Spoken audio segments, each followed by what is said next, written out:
Oi, gente, bom dia. Eu tô aqui com as orientações para nossa aula de hoje. Bom, aqui, ó, é a orientação de tudo que a gente vai fazer. Então, primeiro, eu vou apresentar para vocês, explicar como é que vão ser feitos esses dois trabalhos, que eles estão valendo ponto. Depois a gente vai ter uma aula para encerrar essa parte de pré-história, falando da idade dos metais e da pré-história brasileira, que está ligada ao exercício que vocês estão fazendo. Depois eu vou deixar aqui uma atividade para vocês fazerem e vou deixar também lá na tarefa uma outra atividade, essa aqui com data, que tem que me entregar e tudo, tá? Então, isso aqui é a nossa orientação para a aula de hoje. Então, primeiro eu queria falar com vocês sobre os trabalhos. Então, primeiro, esse trabalho que a gente chama de fluxograma. O que é um fluxograma? Fluxograma é uma forma que você tem para poder colocar, resumir as informações mais importantes sobre um assunto.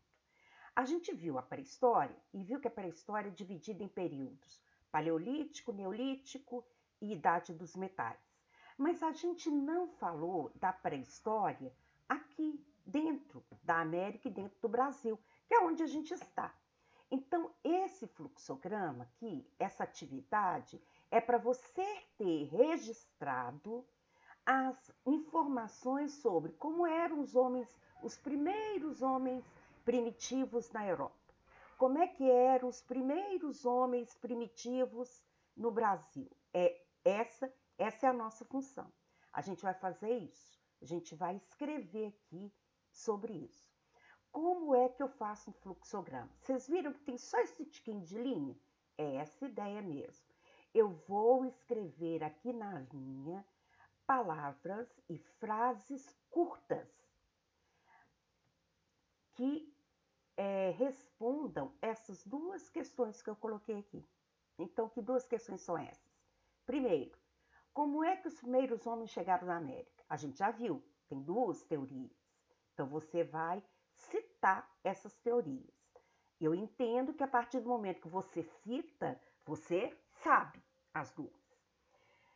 Depois, você vai falar das principais características dos homens primitivos da América. Professora, onde que eu vou encontrar isso? Aqui, no livro, na internet, em revista, em sites, vocês vão encontrar a resposta. Lembrando que são frases curtas ou palavras, porque vocês só podem usar esse número de linha aqui. Se acrescentar a linha, perde ponto, tá? É a história da gente destacar aquilo que é mais importante. Com o Brasil, a mesma coisa. Vocês vão falar sobre os sítios arqueológicos brasileiros, sobre a Luzia e sobre o sambaquis. Aqui eu não coloquei características, porque as características da América, elas são as mesmas para os paleoíndios do Brasil. Quem que são esses paleoíndios, professora? Aqueles que vieram antes mesmo dos indígenas, tá? Aqui está a data de entrega. Eu vou postar depois na tarefa essa atividade aqui, porque ela tem prazo de entrega, ela vale ponto. Então, vai ser postado lá para vocês, ok? Bom, o outro trabalho é o trabalho do meme. Vocês vão criar memes. Vocês gostam disso? Estão cansados de saber o que é o meme? Meme. Para poder facilitar, eu coloquei aqui a explicação do que é, apesar de eu entender que todos vocês sabem do que se trata. Vocês vão criar um meme, só que sobre a pré-história. A gente vê muito sobre as coisas que estão acontecendo no dia a dia hoje, mas de vocês vão ter que inventar sobre a pré-história. Então pode ser sobre pré-história num todo, sobre o período paleolítico, sobre o neolítico, sobre a idade dos metais. Pode a pré-história no Brasil? Claro. Pode na América? Também. O trabalho, gente, é individual e o valor dele é 3 pontos. Aqui eu escrevo qual que é o objetivo do trabalho, como é que é a proposta, né, do trabalho, e como vocês vão desenvolver o trabalho.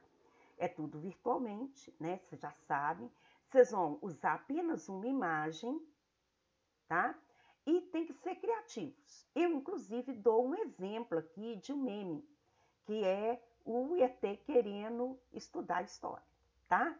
Então, eu até dou um exemplo aqui de um meme para vocês. Isso aqui é um quadro da época do Renascimento, muito importante em história. Então, você vai criar o meme que você quiser. Vocês viram que eu escrevi aqui, olha, criar. Porque você não pode pegar de outro lugar. É você que tem que criar, tá? Eu estou aqui avaliando principalmente se você entendeu o assunto e se você tem criatividade para isso. Aqui eu não coloquei, gente, a data de entrega do trabalho. Assim que eu postar lá na tarefas, lá vai ter a data limite para vocês me entregarem o trabalho, ok? E claro, à medida que a gente for tendo aula, se você tiver alguma dúvida, é só você ir me perguntando no chat, ok? Bom, agora que a gente falou dos dois trabalhos, o nosso próximo assunto é falar um pouquinho da idade dos metais, porque a gente só tinha falado de paleolítico e neolítico, e falar um pouquinho da pré-história brasileira, que está ligada diretamente a gente. Então, eu vou falar um pouquinho sobre isso, a pré-história brasileira desculpa, e da idade dos metais. Eu estou aqui no meio, vou me colocar aqui do ladinho para vocês. Idade dos metais. Eu coloquei tudo num slide só. Por quê? Porque, gente, o que eu preciso que você saiba sobre a idade dos metais? Isso que eu vou falar aqui agora. Que foi um período que eles descobriram que eles podiam usar o metal para poder produzir armas e utensílios. Por quê? Porque durava mais e era mais resistente. Principalmente porque era mais resistente. E arma mais resistente era muito importante para eles naquela época. Porque em alguns momentos a gente vai ver que esses povos vão chegar a brigar com outros para ter o domínio da região. Então, essa idade do metal, dos metais, ela é marcada pela o que a gente chama de metalurgia. O que é metalurgia? É isso que esse cara está fazendo aqui, ó. Ele vai derreter o metal, vai colocar nas formas e a partir daí criar armas, utensílios. Isso aqui é o período do metal. Mas é só isso, professor? Sim, é só isso, tá? É tanto que alguns livros, gente, eles nem dividem a pré-história em paleolítico, neolítico e idade dos metais. Eles falam de paleolítico e neolítico e coloca a metalurgia dentro do neolítico, tá? Então, é só isso? É só isso, tá, gente? Bom, sobre a pré-história brasileira. Sobre a pré-história brasileira, vou ficar aqui pertinho de vocês. Sobre a pré-história brasileira, vou colocar aqui do lado. O que a gente tem que saber? Ó, o que eu coloquei? As coisas mais importantes.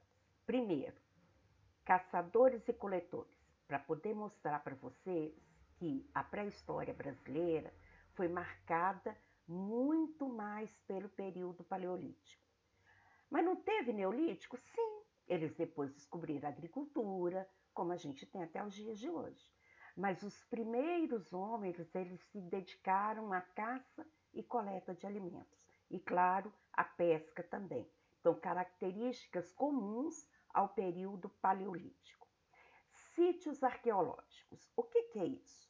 Isso aí, gente, são locais que a gente tem hoje no Brasil, em algumas regiões do Brasil, onde dentro dessas áreas nós temos uma infinidade de pinturas, de objetos, de instrumentos, de fósseis, de homens que viveram nesse período. Aqui no Brasil, em Minas especificamente, nós temos várias grutas e cavernas que são importantes sítios arqueológicos.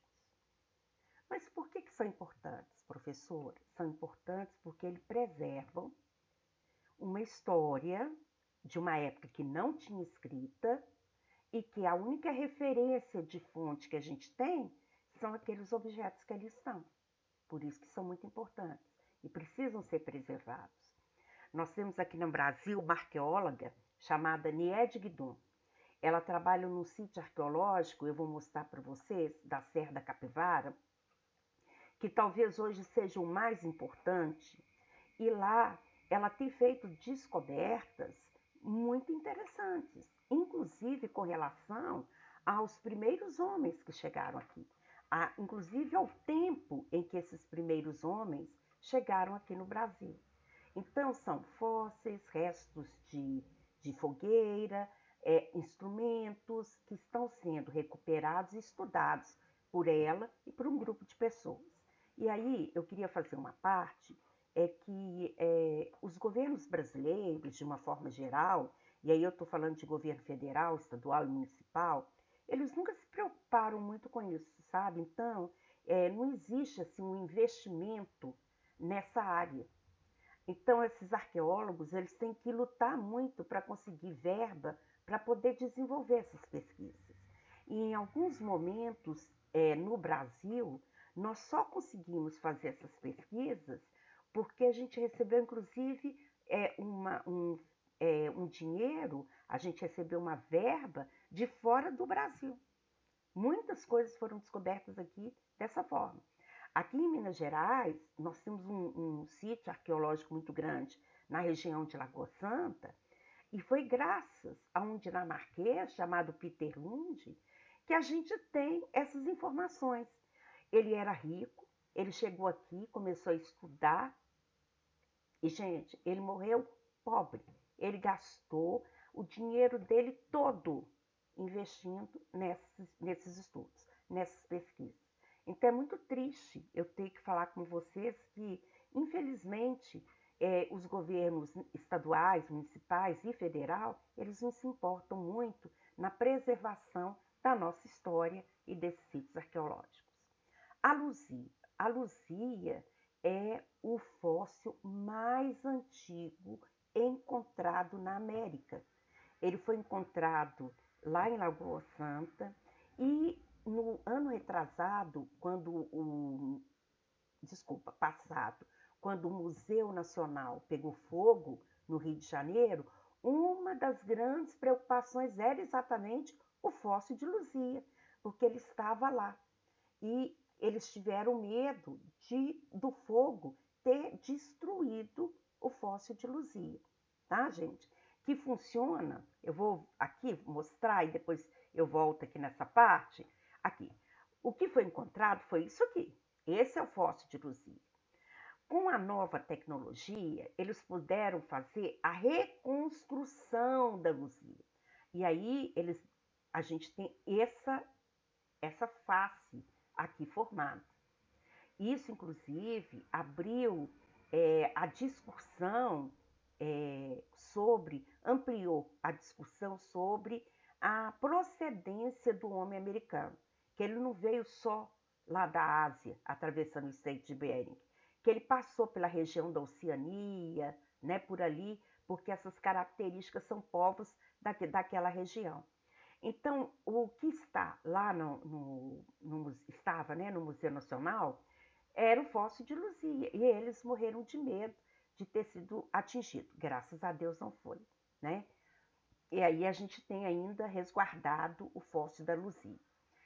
Aqui, além da Luzia, que é esse fóssil importante, que fala desse... a gente tem um fóssil falando do fóssil mais antigo da América, quer dizer, é a pessoa mais antiga que foi encontrada, que viveu aqui na América, que estava aqui no Brasil, aliás, estava aqui em Minas Gerais até, né? Além da Luzia, nós temos aqui um outro exemplo da pré-história brasileira, que são os sambaquis. E aí eu volto a insistir, a preocupação que a gente tem grande de preservação desses fósseis e sítios arqueológicos para que a gente saiba mais sobre esses primeiros homens. O que são os sambaquis? Os sambaquis são um amontoado de conchas com terras, com restos de alimentos e que foram usados por esses homens pré-históricos também como se fossem cemitérios, porque debaixo desses sambaquis foram encontrados pessoas enterradas. Inclusive, existe todo um estudo, uma pesquisa, porque a gente viu que foram encontrados alguns que foram enterrados deitados, outros que foram enterrados sentados. A gente nem sabe explicar direito por quê, se havia uma diferenciação entre eles. Isso aqui é um sambaqui. Deixa eu tirar aqui. Isso aqui é um sambaqui. Tá? Aqui é areia, gente. Isso aqui é areia, é esse monte aqui. O que acontece? As pessoas, mais que nunca, estão preocupadas em construir resorts, em construir hotéis em beiradas de praia, para preservar a privacidade do uso da praia para os seus clientes. Então, o que eles vêm? Eles vêm aqui e destroem isso aqui. Sem se importar que aqui debaixo a gente tem um monte de informações desses homens. Porque aqui estão enterrados homens primitivos, armas, alimentos e outros tipos de fósseis.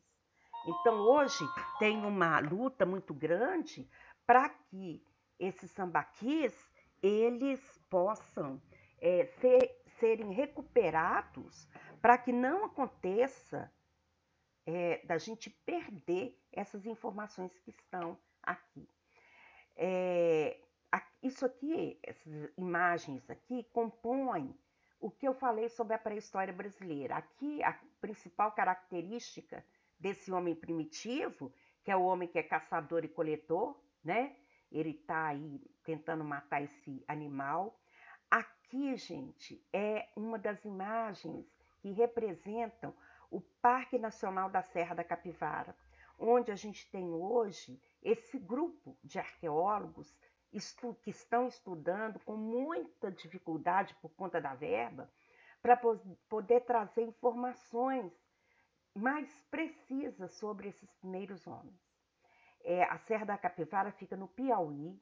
Depois, se vocês quiserem, tiverem algum interesse, vocês podem ir lá, vocês vão ver as paredes com as pinturas rupestres, que tem muito, né? Aí vocês vão ver como esse sítio arqueológico, como que ele é importante. Aqui em Minas Gerais, a gente tem a Gruta da Lapinha, a Gruta da Maquiné, a Gruta do Rei do Mato, e lá nas três, apesar delas terem sido, entre aspas, urbanizadas para receber os visitantes, a gente vai encontrar ainda essas características desses povos primitivos, como, por exemplo, as pinturas rupestres. Para vocês poderem aprofundarem mais sobre isso aqui, a pré-história brasileira, eu gostaria que vocês fossem até esse link e vissem que interessante a posição da Joelza. A Joelza era até o ano passado a autora do livro que a gente usava. Então a Joelza fez uma videoaula bem interessante sobre isso aqui, sobre a pré-história brasileira. Eu queria que vocês vissem, assistissem. No final, ela faz um quiz pequenininho, de 4 questões. Queria até que vocês fizessem também. Aliás, fica com o caderno e a caneta do lado, porque ela pede para poder marcar no caderno e na caneta para depois conferir. E aí, depois disso tudo, o que é que vocês vão fazer? A gente vai voltar aqui, vocês vão fazer essa atividade que eu estou dando aqui, ok? E aí, na próxima aula, o que é que a gente vai fazer? A correção das atividades das aulas 4, 5 e 6. É isso que a gente vai fazer, tá? Não esqueçam, gente, depois dar uma olhada na tarefa, onde eu irei colocar esses 2 trabalhos e mais uma tarefa sobre isso aqui, tá? Aí, a tarefa sobre isso aqui para poder complementar e para poder tirar qualquer dúvida que vocês ainda tenham sobre o assunto. Eu estou aguardando vocês no chat. Qualquer dúvida vocês podem escrever lá, que eu estou esse tempo todo aqui com vocês para poder tirar essa dúvida. Mas não se esqueçam, volto de novo a chamar a atenção. Eu deixarei as orientações para esse trabalho e para esse aqui lá no Tarefas, além de um para casa, ok? Então, vamos lá, vamos assistir ao vídeo da Joelza e depois vamos fazer essa atividade aqui. Estou no chat aguardando vocês. E aí, por favor, continuem dando andamento aí a essa atividade, tá ok?